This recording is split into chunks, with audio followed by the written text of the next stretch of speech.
Hello बच्चों, good morning. Physics की class में आपका सादर अभिनंदन है। My self Pradeep Kumar. और आज हम विद्युत क्षेत्र की तीव्रता के बारे में ही जानेंगे। और आज हम एक तो बिंदु आवेश के कारण और एक आवेशों के निकाय के कारण, दोनों के कारण विद्युत क्षेत्र की तीव्रता ज्ञात करेंगे। इससे पहले हमने पिछली कक्षा में आपको एक क्वेश्चन करने के लिए दिया था। पहले तो उस क्वेश्चन को आप देखिए ध्यान से, उसका आंसर कैसे करते हैं, फिर हम आगे वाले टॉपिक करेंगे। तो हमारा क्वेश्चन था कि नाइट्रोजन 714 नाभिक में आवेश की मात्रा कूलाम में बताइए। कूलाम में बताइए। तो बच्चों ये हमारा क्वेश्चन था। तो देखिए ध्यान से, इसका आंसर करते हैं हम।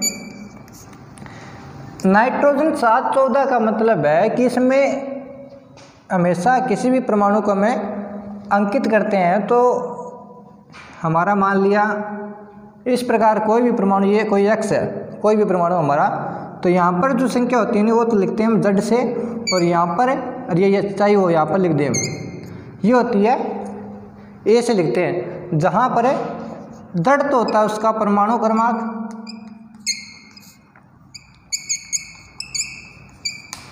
इसे हमें प्रोटॉन की संख्या भी बोलते हैं, ठीक है। और ए होता है हमारा द्रव्यमान संख्या। तो बच्चों इसमें जो नाइट्रोजन 714 है, इसमें प्रोटॉन की संख्या कितनी है? प्रोटॉन की संख्या, प्रोटॉन की संख्या बच्चों 7। ये जो संख्या द्रव्यमान संख्या, सॉरी परमाणु क्रमांक है, वही क्या कहलाती है? प्रोटॉन की संख्या कहलाती है। तो प्रोटॉन की संख्या कितनी हुई इस परमाणु में, नाइट्रोजन में? 7। और एक प्रोटॉन पर, चूंकि एक प्रोटॉन पर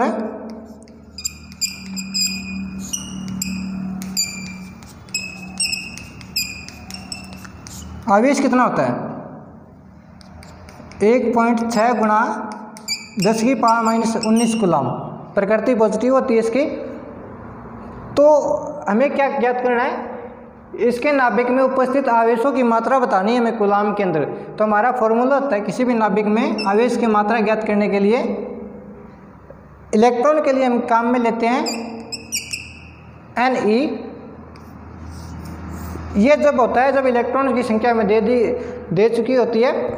ऐसे मान लिया हमने यहाँ पर है हमारे प्रोटॉन की संख्या है, इसकी जगह अगर इलेक्ट्रॉन की संख्या दी होती तो हम ये फार्मूला लगा दे सकते थे। अब हमें प्रोटॉन की संख्या दे रखी है तो इसके लिए हम दूसरा फार्मूला यूज करेंगे। सेम ऐसा ही होता है, फर्क कुछ नहीं होता, सिर्फ है देखिए Q = ZE। E positive proton के लिए, Z परमाणु क्रमांक या प्रोटॉनों की संख्या। तो Q = प्रोटॉनों की संख्या कितनी है? 7। इसका आवेश कितना है? 1.6 गुणा 10⁻⁻19। तो Q = कितना आ जाएगा? 7 को गुणा करते हैं इससे, 7 × 42 पॉइंट 16 7 एकम 7 7 4 11 × 10⁻⁻19 कूलाम। ये जो हमारा आंसर है बच्चों, ये नाइट्रोजन के नाभिक में उपस्थित आवेश की मात्रा है। इस प्रकार हमें इसका आंसर करना था। तो मैं आशा करता हूँ आपको ये आंसर अच्छी प्रकार से समझ आया होगा। अब हम नेक्स्ट टॉपिक करते हैं हमारा बिंदु आवेश के कारण विद्युत क्षेत्र की तीव्रता।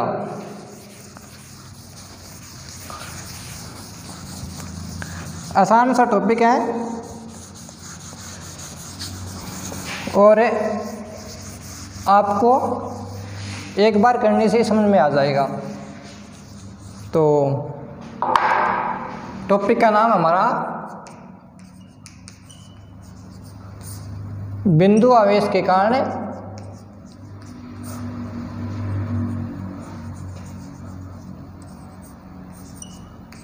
बिंदु आवेश के कारण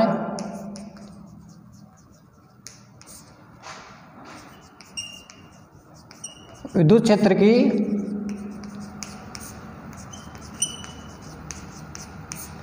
तीव्रता, बिंदु आवेश के कारण विद्युत क्षेत्र की तीव्रता हमें ज्ञात करनी है। इसके लिए माना बच्चों एक प्लस क्यू आवेश है, जिसके कारण हमें स्मॉल r दूरी पर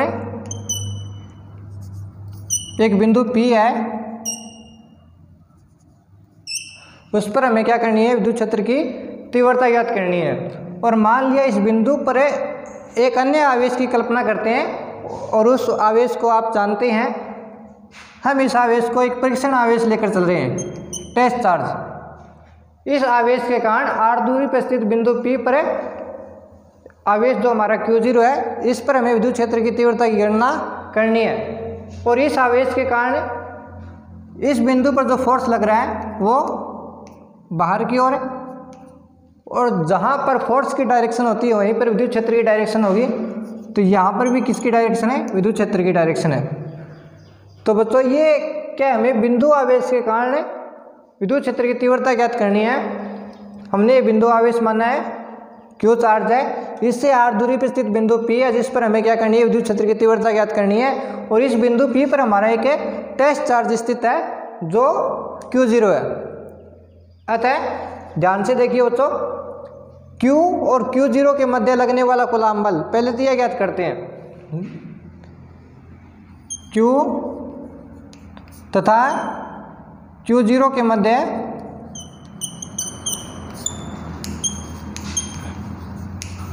लगने वाला कूलाम बल, लगने वाला कूलाम बल F वेक्टर मान लिया हमने, शायद इस रूप में लिख रहा हूँ मैं डायरेक्ट, K Q1 Q2, यानी Q1 की जगह क्या है Q, Q2 की जगह क्या है Q0, ओपन में R स्क्वायर, R वेक्टर का परिमाण स्क्वायर, शायद इस रूप में लिखेंगे तो R कैप। ये आ गया हमारा बच्चों इन दोनों आवेशों के मध्य लगने वाला कूलाम बल। अब देखो, चूंकि हमने कल ही पढ़ा था विद्युत क्षेत्र की तीव्रता, पिछली क्लास में पढ़ा था विद्युत क्षेत्र की तीव्रता E वेक्टर इक्वल टू क्या होता है, F वेक्टर अपन में Q0। इसे मान लिया समीकरण 1, इसे मान लिया समीकरण 2। समीकरण 1 में 2 से E वेक्टर इक्वल टू होता है हमारा F वेक्टर अपन में Q0, यानी कि एकांक धनावेश पर लगने वाला बल है वो क्या कहलाता है, विद्युत क्षेत्र की तीव्रता कहलाता है। तो यहाँ पर हम F वेक्टर का मान रख दें तो E वेक्टर हमारे पास है आ जाएगा। देखो ध्यान से, E vector equal to F vector का मान हमने रखा K Q0 अपन में R वेक्टर का स्क्वायर डॉट है R कैप अपन में Q0। ऊपर तो हमने मान रख दिया F वेक्टर का अपन में जी Q0 भाग में ऐसा कैसा है, Q0 से Q0 कैंसिल। तो देखो बच्चों आगे ध्यान से, E वेक्टर इक्वल टू क्या बच्चा हमारे पास है, K Q अपन में, देखिए Q0 से Q0 कैंसिल हो गया है, तो ऊपर क्या बचा है KQ अपन में R square dot R cap. ये हमारा सदिश रूप में विद्युत क्षेत्र की तीव्रता आ गई है बच्चों। अगर हम इसे स्केलर फॉर्म में लिखें, अदिश रूप में लिखें तो E इक्वल टू KQ अपन में R स्क्वायर, KQ अपन में R स्क्वायर, R के बढ़ जाएगा अगर अदिश रूप में लिखेंगे। तो ये हमारा बच्चों अदिश रूप में विद्युत क्षेत्र की तीव्रता है। किसी बिंदु आवेश के कारण किसी बिंदु पर स्थित है परीक्षण आवेश पर विद्युत क्षेत्र की तीव्रता का मान क्या प्राप्त होगा हमें, KQ अपन में R। ये फॉर्मूला इंपॉर्टेंट है बच्चों, इसके ऊपर न्यूमेरिकल भी आते हैं। KQ अपन में विद्युत क्षेत्र की तीव्रता का फॉर्मूला होता है KQ अपन में R स्क्वायर। तो ये बच्चों हमारा टॉपिक था पहला, किसी बिंदु आवेश के कारण किसी बिंदु पर लगने वाले बल, और उस बल के कारण विद्युत क्षेत्र की तीव्रता क्या होगी, वो क्या होगी E = KQ/r²। अब E और r² के बीच में हमें ग्राफ खींचते हैं दो, तो देखिए ध्यान से।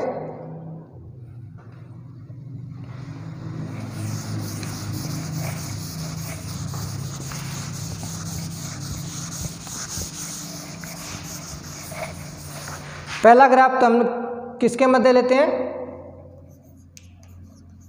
E तथा r² के मध्य।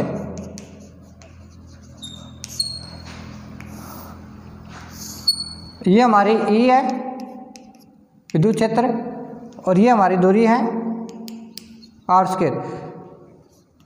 तो देखो बच्चों, E और r² में संबंध क्या है, E समानुपाती है किसके, ऐसे लिख सकते हैं हमें, E है वो अपोजिट है r², यानी कि अगर E का मान बढ़ेगा तो r² का मान कम होगा, अगर r² का मान बढ़ेगा तो E का मान कम होगा, यानी इस तरह एक ग्राफ आएगा इसका।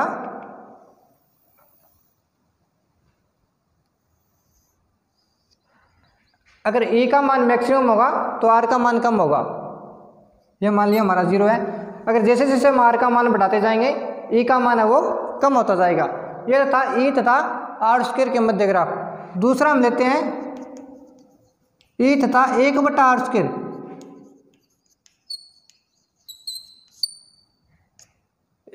E तथा 1/r², तो E तथा 1/r², E तथा 1/r² दोनों आपस में समानुपाती है, तो इसका ग्राफ कैसे आएगा, एक स्ट्रेट लाइन आएगी हमारे पास।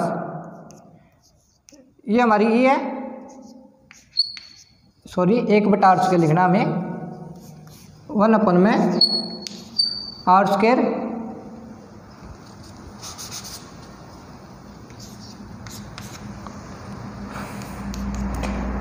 E और 1/r² क्या एक दूसरे की समानुपाती है।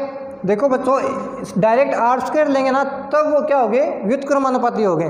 अगर 1/r² ले रहे हैं तो वो समानुपाती है आपस में, तो इसका ग्राफ आएगा वो हमारे पास प्राप्त होगा स्ट्रेट लाइन। यह था हमारा E तथा r² और E तथा 1/r² दोनों के मध्य हमने दोनों ग्राफ खींच दिए। तो बच्चों हमारा पहला टॉपिक यहाँ पर खत्म होता है, बिंदु आवेश के कारण विद्युत क्षेत्र की तीव्रता। अब हम नेक्स्ट टॉपिक करते हैं, आवेशों के निकाय के कारण विद्युत क्षेत्र की तीव्रता। यहाँ पर तो हमने सिर्फ एक ही आवेश लिया था, अब बहुत सारे आवेश लेते हैं और उनके कारण क्या करते हैं, विद्युत क्षेत्र की तीव्रता निकालते हैं किसी एक फिक्स चार्ज पर। जैसे हमने परीक्षण आवेश Q0 लेंगे, इसी में भी जैसे हमने अध्यारोपण का सिद्धांत किया था, सेम उसी प्रकार वहाँ पर बल था, यहाँ पर विद्युत क्षेत्र की तीव्रता आएगी।